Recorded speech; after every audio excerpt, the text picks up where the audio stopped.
Wengineko, dhulma dhidi ya mabawabu zimeendelea kushuhudiwa hapa nchini, huku kisa cha hivi punde kikiwa cha bawabu wa kike kwa jina la Bethesda Awora anayeuguza jeraha la kichwa baada ya kudaiwa kushambuliwa na mwajiri wake kufuatia mzozo ambao uliozuka mahala pake pa kazi.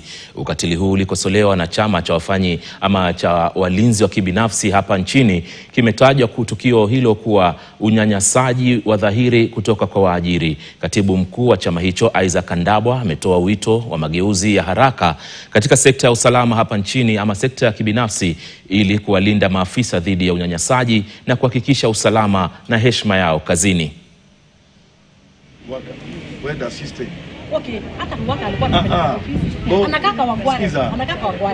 Huyu mama alinifinya kichwa, alikuwa ananidunga na hiyo rungu ya security guard. Nilikuwa ananipiga kichwa, nilikuwa namfuata nikimwambia, "Madamu, usininyime kazi ama unipe pesa zangu niende, kama mmenifuta kazi, kama hamunitaki." Alikuwa ananitusi akiniambia hakuna mahali penye tunaweza tukakupeleka.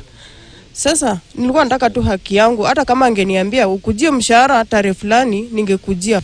Nataka nishukuru polisi wa hii station kwa sababu walipata simu ya crisis na wakarespond without a station, na wakapata kwamba huyu amefungiwa wapi? Kwa ofisi ya employer. Kwa hivyo hii ni incident moja kwa mingi ambazo zinafanyika katika nchi ya Kenya katika hii mambo ya private security. Nataka niapili kwa regulator Philip Liki, the CEO, ya kwamba reform agenda katika private security is overdue.